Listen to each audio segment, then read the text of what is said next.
السلام عليكم ورحمة الله وبركاته. أهلا وسهلا بكم. زي ما بنحب نبدأ كلامنا دايما بنحب نقول رب اشرح لي صدري ويسر لي أمري واحلل عقدة من لساني يفقهوا قولي.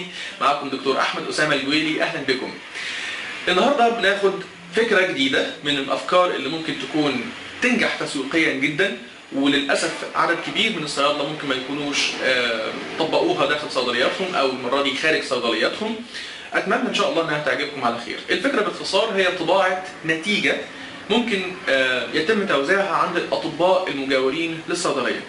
خلينا نتفق أن الطبيب هو أحد المحطات المهمة جدا اللي ممكن عدد كبير من المرضى يعدي عليها قبل ما يوصل لنا داخل الصيدلية. يهمنا أن احنا نعمل دعاية في المحطة دي، يهمنا أن احنا نوري المريض أن احنا موجودين ومتميزين في المحطة دي. طيب الكيفية بتبقى ازاي؟ بكل بساطة المريض ممكن ما يكونش عارف الصيدلية أصلا، ممكن يكون مغترب عن الصيدلية أو عن المكان اللي اوريدي بيكشف فيه. لو كان من الأرياف مثلا ونزل يكشف في المدينة عنده دكتور ممكن يكون كبير شوية مش موجود مثلا التخصص بتاعه في الأرياف اللي ممكن يكون قاعد فيها أو حتى في مدينة أخرى. في الحالة ديت بكل بساطة ممكن تحط النتيجة قدامه في غرفة الانتظار وهو قاعد مستني يدخل أوضة الكشف. هنقول لي كمان شوية. ويكون مكتوب مثلا من العنوان بتاع الصيدلية مثلا أسفل العيادة مباشرة صيدلية فلان الفلاني أو الدكتور فلان الفلاني. ونلاحظ قدر الإمكان أن النتيجة ممكن تكون بتجذب العين شوية، لأن زي ما هنقول دايما أغلب الأشخاص اللي ممكن يتواجدوا في العيادة بصريين.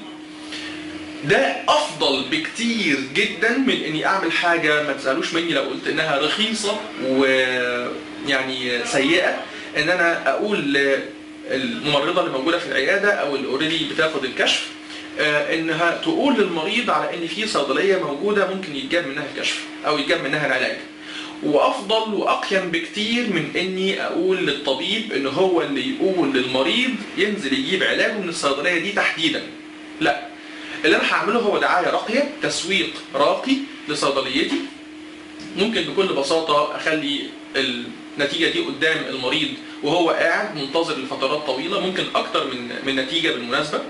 ممكن اخلي الفكره معدله اكتر، ان انا اخليها على هيئه ساعه. الساعه ديت بترن كل ساعه او كل ربع ساعه علشان تجذب انتباه المريض اللي قاعد في الصيدليه اكتر واكتر، ويكون مكتوب تحتها اسم الصيدليه بتاعتي او جواها بشكل ممكن يكون كرييتيف شويه.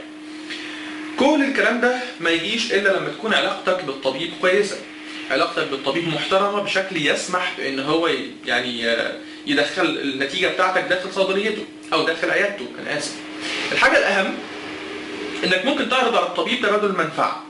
يعني زي ما هو حط النتيجه بتاعتك عنده، ممكن انت كمان تحط النتيجه بتاعته عندك داخل الصيدليه وراك مثلا، بشكل ممكن يخليها او يخلي المريض اللي بيجي لك الاول كمحطه قبل ما يوصل للطبيب.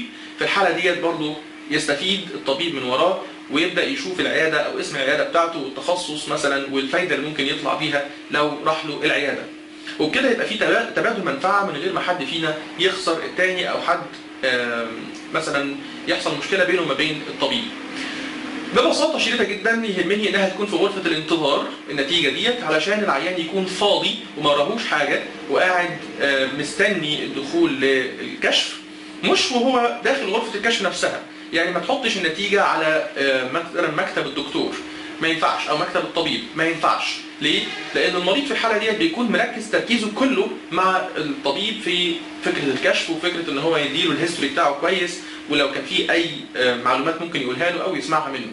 لكن في غرفة الانتظار ده بيكون وقت فاضي، وقت ممكن يكون ضايع عند المريض. في الحالة ديت انت ممكن تستغله باحترافية.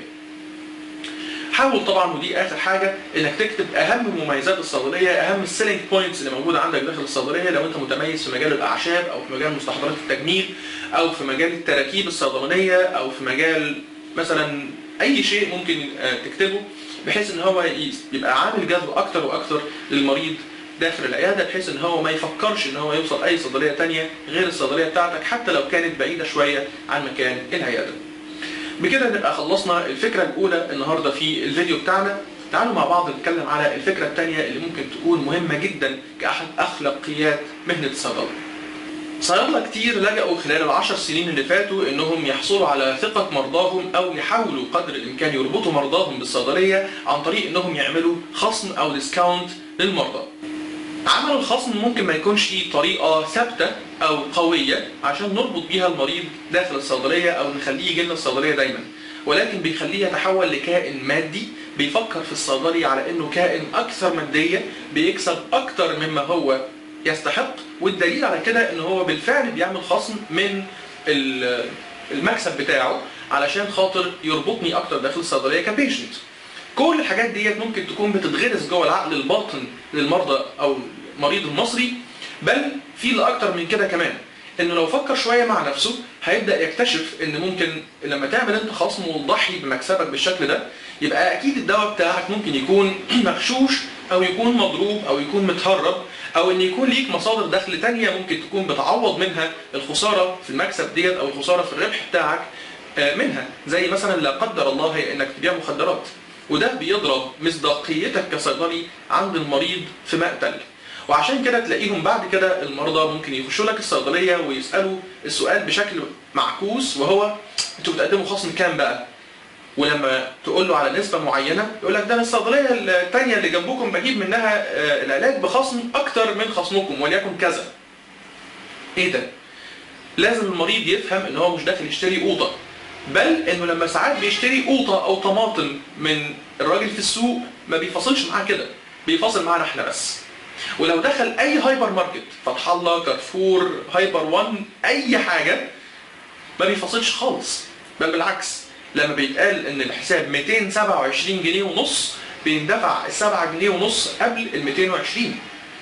كون ان هو يطلب خصم او ان انا اعرض عليه خصم ده معناه امتهان ليا انا. طب اعمل ايه؟ احافظ على المريض بتاعي ازاي؟ حافظ عليه عن طريق انك تربي سمعتك معاه والثقة بتاعتك جواه او جوه دماغه عن طريق علمك.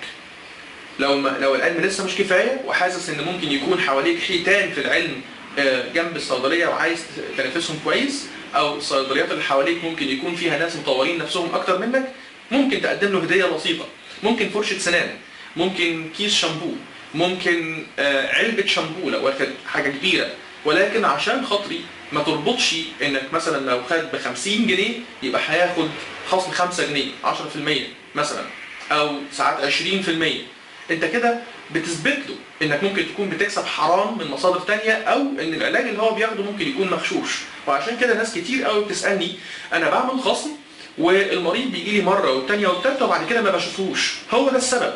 السبب هو ان حضرتك بتزرع في دماغه ان يعني العلاج بتاعك مش سليم. لكن على المستوى البسيط هو ممكن يكون بيفرح بال2 3 جنيه اللي ممكن يكون بياخدهم كخصم منك.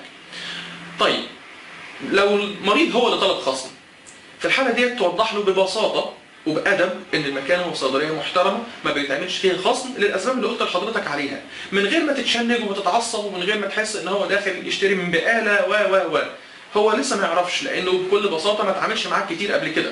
لكن لما يتعامل معاك مرة ورا مرة ورا مرة بعد كده هيتعود ان هو ما يطلبش خصم، بل هيجي لك يقول لك انا سبت الصيدليه اللي بتعمل خصم وجيت لك انت علشان عارف انك هتقدم لي على الروشته بتاعتك او الروشته اللي هصرفها منك معلومات ممكن تكون تفيدني في حياتي او تعاملي مع المرض او مع العلاج اللي انا اوريدي هاخده منك.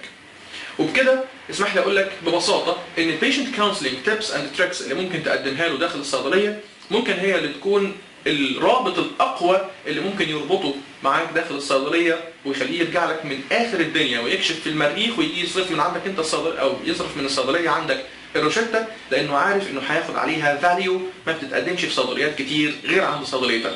اسمح لي اقول لحضرتك ان الصيدليه اللي انا اوريدي بشتغل فيها من 10 سنين بفضل الله اولا واخيرا ما بيتقدمش فيها خصم، والناس بتعمل كده بالفعل وبتيجي تصرفها من عندي وهم بيشوفوا في اسكندريه وفي القاهره للسبب ده، لانه عارف ان هو هياخد معلومه ممكن تكون ما بتتقالش في صيدليات ثانيه كتير.